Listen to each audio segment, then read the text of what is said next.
Right, hey guys, how we doing? Back another video from 6, and today we're checking out Goku and Vegeta were never rivals. Um, yeah, I don't know from the title what's it going to be about.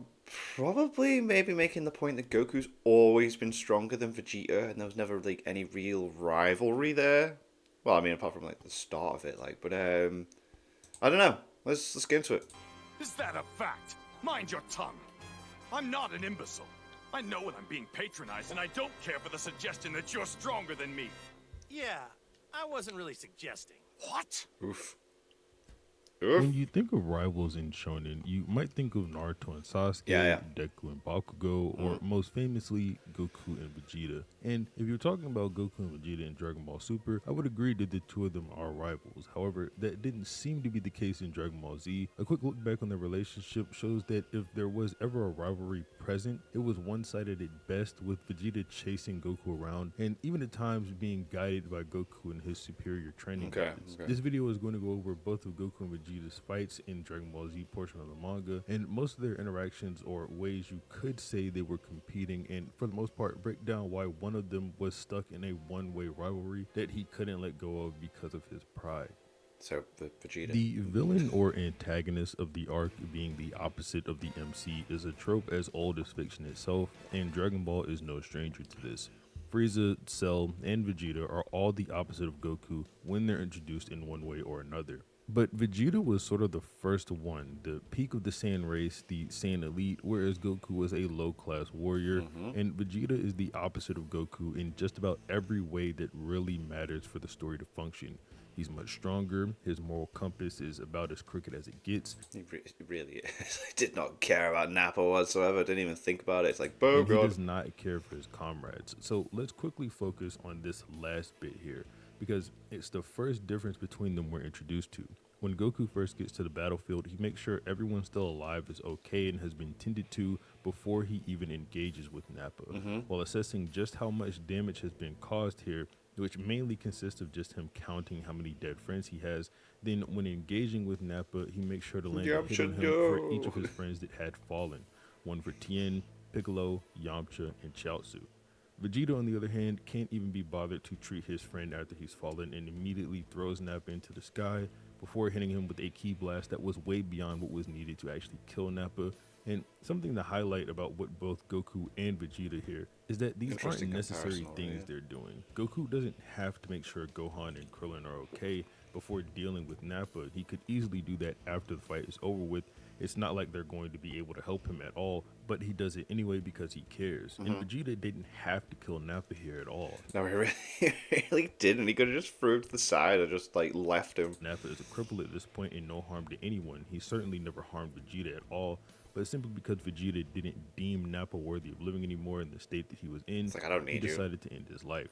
This comparison between how they treat their comrades can be linked with Nappa to Goku as well, where Goku spared Nappa even though he was an opponent, Vegeta didn't even though he was an ally and a friend. So morally, Goku is clearly superior to Vegeta, and his character arc through the rest of the series is going to reflect this. I mean, yeah, Vegeta's known Nappa like all his life as well, so like to just be like that, the Grand Vizier. That much is obvious, but I wanted this to be known because this rivalry is one-sided in more ways than just simply power. With that being said, let's jump right into talking about simply power. Goku Okay. and Vegeta's first fight definitely depicted more growth for Goku than we see for Vegeta. We get to see Goku in his element as a Saiyan and really show off what he learned from King Kai, because Yeah, like Vegeta's like the first obstacle in it in his progression throughout Z, and then after that, it's just kind of like he's constantly stronger, you know. Although, I mean, Vegeta comes back in the Android Saga, you could arguably say he's stronger than Goku. But Goku does get the heart virus, so you know. his base form is simply not enough. Vegeta is way stronger, and even Kaioken isn't enough to begin with until Goku pulls out all he possibly can, using both the Kaioken times 3 and 4, completely destroying his body. At the end of the day here though, Goku lost. Even though he was way stronger than Vegeta and used all his power and sacrificed his body, he lost to Vegeta, and he probably would have lost even without the Great Ape transformation, considering the condition his body was in after using Kaioken times 4. This is really the jumping off point to this so-called rivalry. Both of these fighters consider this battle a loss for themselves. Vegeta more so took damage to his pride, however, not only I mean, he did have to flee, didn't he? Getting his tail cut off by Yachirobe of all people, and I was like, oh, I'll get out of here. Forget this. being beaten and battered, but having his life spared at Goku's wish when Krillin had him dead to rights. Goku, however, like I said, outright lost to Vegeta here. There is no debating that. Vegeta's life is spared with the thought in mind that one day Goku would get to fight him again, but this time both surpass and beat him. Goku never really gets to make good on this promise, however, or I guess you could say Toriyama failed to deliver, because while it is true that Goku has surpassed Vegeta, they never get to fight again for real, and when they do fight their second time, Goku has other things to worry about on top of holding back, so the fight doesn't really hit the mark the way we expected the rematch to go, and that's not a bad thing, let me be 100% clear. I actually think that Goku not randomly running it back with Vegeta makes sense, given the stronger opponents he has to face, and shows a level of maturity that he doesn't care about fighting the unimportant fights right now. The point I'm going to try and convince you of over the next couple of minutes actually kind of hinges on this idea, and it's that Vegeta versus Goku becomes a one-sided obsession as opposed to a rivalry. Well, yeah, it is. He's constantly chasing. He's chasing and chasing and chasing. Goku and Vegeta don't fight for a while after the Saiyan arc, so the comparisons between the two of them are mostly power-based until their fated rematch in a later section of the story. So let's talk about their methods of powering up. If Vegeta is to represent the true Saiyan in the way he gets stronger, constantly battling and recovering in this arc to get stronger from Zenkai Boost, then Goku in this arc is the direct upgrade to the true Saiyan. The most basic extrapolation of the dynamic shift here is that Goku is on his way to save planet Namek, where Vegeta normally goes to a planet to conquer. Yeah, Further take it for extrapolation Frieza, shows yeah. a bit more. Goku is traveling Take in it a for ship based on the engine of the one he traveled in when he was a baby, souped up and complete with a training room, wherein Goku is training on the way to the planet, reliving one of the primal cycles of the Saiyans, gaining strength by facing and overcoming death. Goku is traveling in Saiyan technology pushed even further, and just like how Vegeta had been born in and gotten used to a planet 10 times the gravity of the one Goku was raised on, Goku is here at 10 times that gravity, bringing out all the power his Saiyan cells can possibly afford him within his short 5-day training period, with the narrator stating that Goku hasn't realized it, but his power surpasses what Saiyans are supposed to be capable of. My It's God. possible I'm looking too deep into this, but to be fair, it all adds up, and I don't think I'm reaching with anything here. When Goku gets to the planet, the chasm that had grown between him and Vegeta will become far more apparent as Vegeta begins to think Goku has become the legendary Super Saiyan, a legendary warrior that only appears once every 1,000 years. Lie, by the way. And thinking Goku has utterly surpassed Saiyan strength, being a complete different warrior from the one he had fought on Earth just half a year ago. The Glaze Fest continues from here as Goku gets to bully people that picked on Vegeta his whole life, one of which crippled him just moments ago. This is, funnily enough, an insult to Vegeta. He does not like that Goku saved his life here, but we'll talk about that later. Before getting to the Frieza fight, I want to talk about He actually lashes out and just starts killing the Ginyu Force, even though like Goku's already beat them. some pretty insane Zenkai boosts that happen here, since right here at this point, Goku in his base form is not stronger than Vegeta. And we know this because Vegeta goes to fight Frieza, and not only is he pretty even with him, Frieza has the same upgraded scouter model as Ginyu, and we know those can read power levels up to 180,000 because of Captain Ginyu's reading of Goku's. And Vegeta powering up in front of Frieza broke the scouter off of his face. Let me make it clear, That is an interesting way of looking at that. Okay, that's cool. Alright, yeah, good take. Vegeta is not as strong as Frieza. After this scuffle, Vegeta is breathing extremely hard, and Frieza is just fine. And while it was going on, Vegeta literally has veins popping from his head, while Frieza again is just fine. So he probably just wasn't giving it his all. I don't want to speculate Vegeta's power level, just know it's higher than Goku's power level in his base form. So Vegeta, who was at a 30,000 when fighting Raccoon, leveled up by over 6 times just from one Zenkai boost. Just to mention as well, a V-Jump guide from, I don't know, a century ago, claims Vegeta's power level to be a 250,000, which is consistent with what I'm saying. I just don't know its validity, so I won't claim it to be the actual number. That number would put this at just under a 8.5 times increase, which is impressive and all, But Goku's Zenkai is even crazier. After getting beaten up by Vegeta, Goku's body goes from a 90,000 in base form to a 3 million, an increase just short of 33.5 times. Damn. Now, I'm not saying just because Goku got a bigger boost, he's better. I'm saying the training Goku did to strengthen his body led to him getting a bigger boost than Vegeta. One thing is for sure, a higher power level does not grant you a bigger Zenkai boost. We know that's not true because Vegeta got a second Zenkai in between these 2 points after Krillin blasted a hole in his chest for Dende to heal, and he still didn't get as strong as the one Goku got from being injured. Like I said, if Vegeta is the true Saiyan, Goku is the direct upgrade, a statement that just becomes all the more validated after seeing Goku obtain Super Saiyan and beat Frieza, two things Vegeta could not have accomplished because, to be clear, even if Vegeta did unlock Super Saiyan, he still wouldn't have been strong enough to take out Frieza. Even if you're being generous and say Vegeta's power level was a 2 million, the 50 times boost wouldn't have been enough. And of course, it wouldn't be Vegeta without trying to one-up Goku one last time before his ultimate defeat, yelling that he was the Super Saiyan after all, even though Goku can't even hear him. After Frieza's defeat, we find Vegeta has come to live on Earth over the last year and a half, post being revived by the Namekian Dragon Balls, where he still unfortunately has not caught up to Goku. But Vegeta does get his time. Piccolo thinks he might be stronger than Goku following the fight with Android 19, and after that Vegeta gets stronger than Goku after going that's the point I think, because like Goku just struggle and then Vegeta just plays around with 19, doesn't he? into the hyperbolic time chamber. But this victory is short-lived and is used as another way to just show us Vegeta is kind of just inferior to Goku. Goku and Gohan go into the time chamber, and after not even spending a year inside, completely eclipses Vegeta, who even got a second go in the chamber.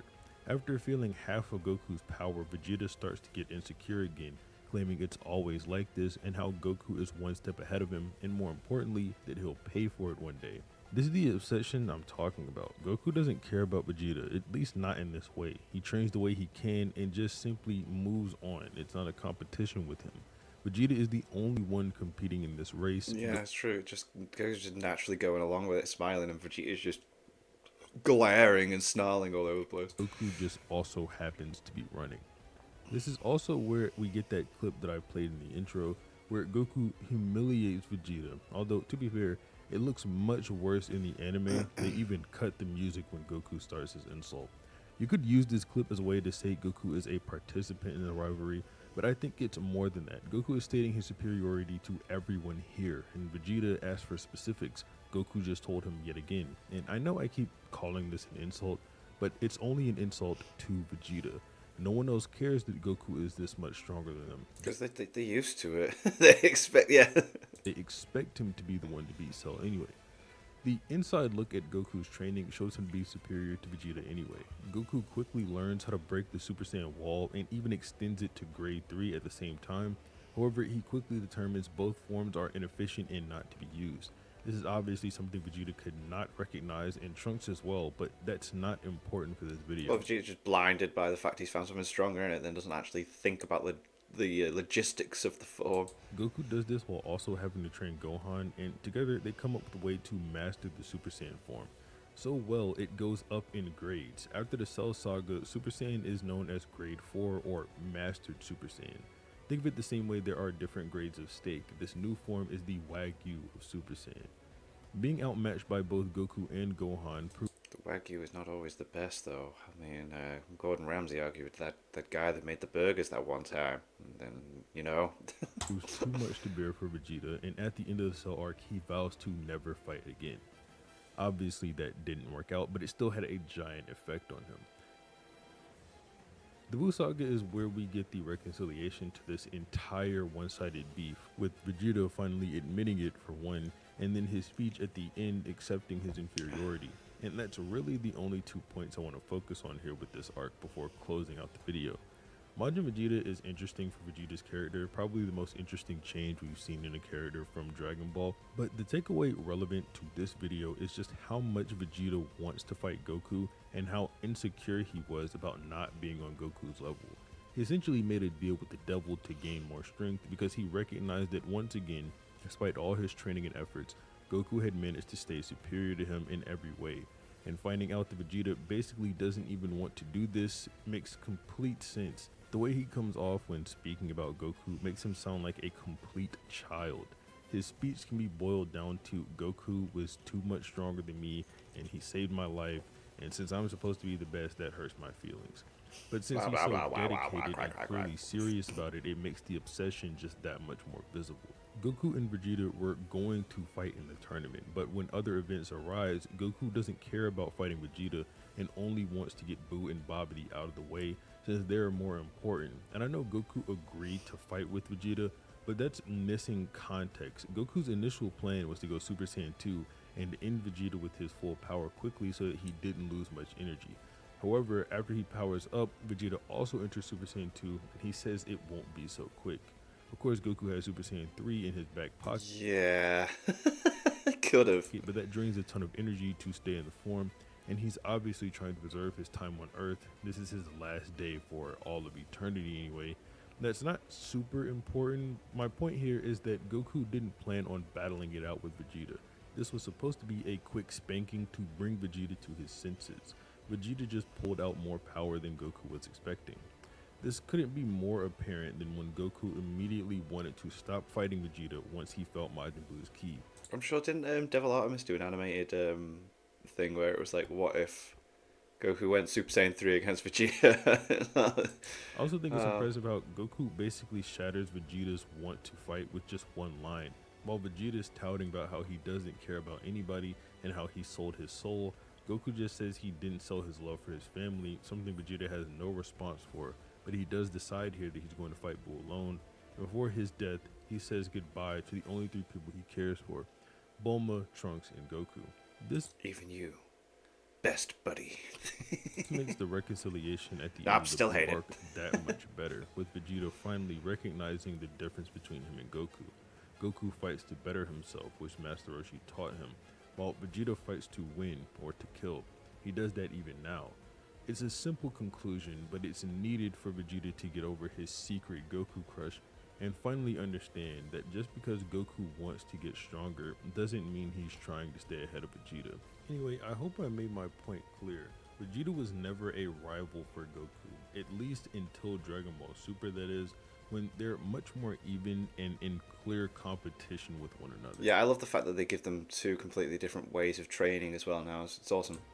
If you liked the video, be sure to leave a like on it and subscribe to the channel. But other than that, have a nice day.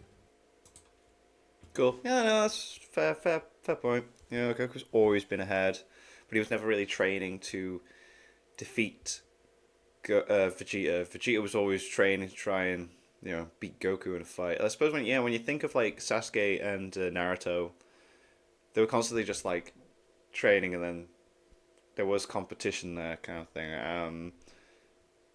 And Bakugo Deku, yeah, definitely see the same. It's never just like. But yeah. Anyway, thank you to my patrons. If you want to have your name at the end of every video, I want to be able to watch Patreon-only reactions, such as the original Dragon Ball series. Link in the description to the Patreon page. $1 a month is all I ask to help support the channel. It's greatly appreciated. Thank you guys for that. Thank you all for watching. What do you guys think of that? You guys get this? Click like, subscribe if you haven't already. Leave comments down below. Let me know what I should watch and discuss in future videos. I'll see you guys next time.